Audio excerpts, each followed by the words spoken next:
Something's going to happen here now. Here comes the spaceship.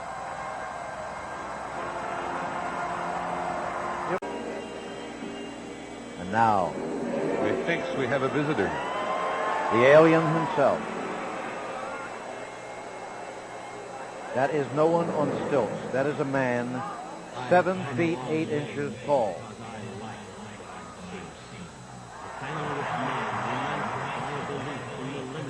Possibilities of human achievement.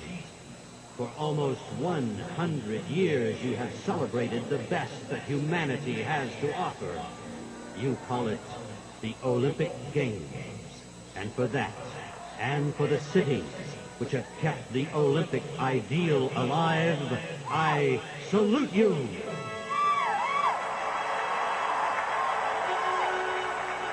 If you want to know the identity of the men who rule the world from the shadows, all you have to do is unscramble the puzzle pieces of the 2012 Olympic Games logo. Yes, many have commented that it looks like a distorted swastika. But if you unscramble the 5 puzzle pieces, you will probably make the intended mistake of thinking the logo is the numbers 2012, which is what you're supposed to think. But look again. The unscrambled logo spells the word Zion, and to make no mistake about it, the Zionist designer dotted the I. Let's be perfectly clear about the meaning of the word Zionist. It does not mean Jew. Zionists are both Christian and Jewish fanatics who believe God's chosen people have a God-given right to the land of Israel. Fortunately, they are in the minority.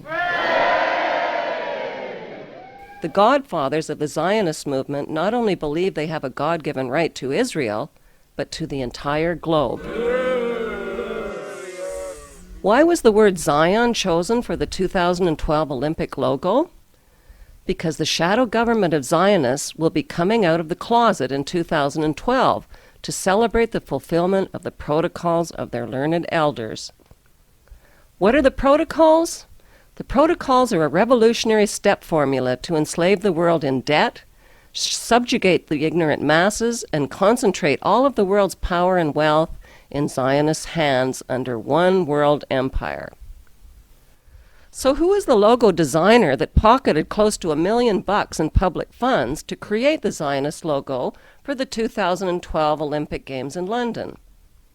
None other than the Zionist consultancy firm called Wolf Olins. Can it be just a coincidence that Wally Olins and his father are both Freemasons, and that Olins' company is the same company that designed the Illuminati sun god symbolism for the Shell and BP logos? The word Zion is spelled either with a Z or an S. On the Wolf Olins webpage, you can find the word Zion hidden in the word passion or Pash-Sion. Wally Olins left the Wolf Olins firm, which still bears his name, in 2001, but that doesn't rule him out as the ghost designer of the 2012 logo. Zionist extremists want you to believe that the protocols of the learned elders of Zion is a fraud and that it is anti-Semitic. Don't believe anyone or any website that tells you it's authentic or that it's a fraud. The truth can be found in actions, not words. A former Canadian government official is warning we may be on the verge of intergalactic war, saying, quote, the Bush administration has finally agreed to let the military build a forward base on the moon, which will put them in a better position to keep track of the comings and goings of visitors from space, and to shoot at them if they so decide. I was introduced to the late Dr. Wernher von Braun in the U.S., the father of rocketry. In my first meeting with him, during that first 3.5 hours, he said to me, Carol, you will stop the weaponization of space, because there is a lie being told to everyone that the weaponization of space is now first being based upon the evil empire, the Russians. There are many enemies, he said, against whom we're going to build this space-based weapon system, the first of whom was the Russians, which was existing at that time. Then there would be terrorists. Then there would be third world countries. Now we call them rogue nations or nations of concern. Then there would be asteroids. And then he would repeat to me over and over And the last card would be the extraterrestrial threat.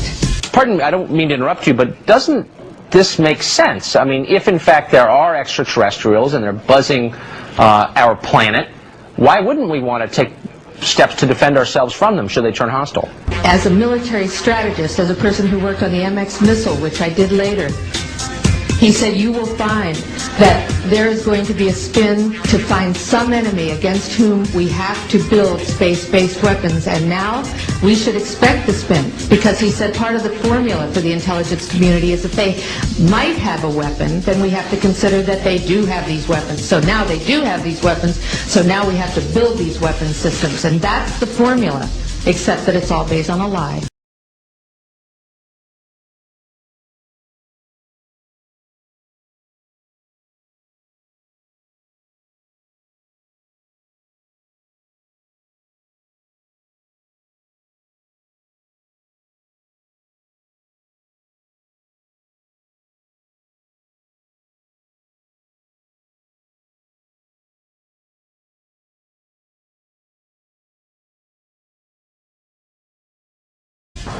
This is a report into future technology, commissioned in 1968 by McDonnell Douglas, then one of the biggest aerospace and defense contractors in the world. What's extraordinary about this document is that it takes the existence of UFOs seriously. It recommends using UFOs and copying their design to make the next quantum leap in aerospace technology.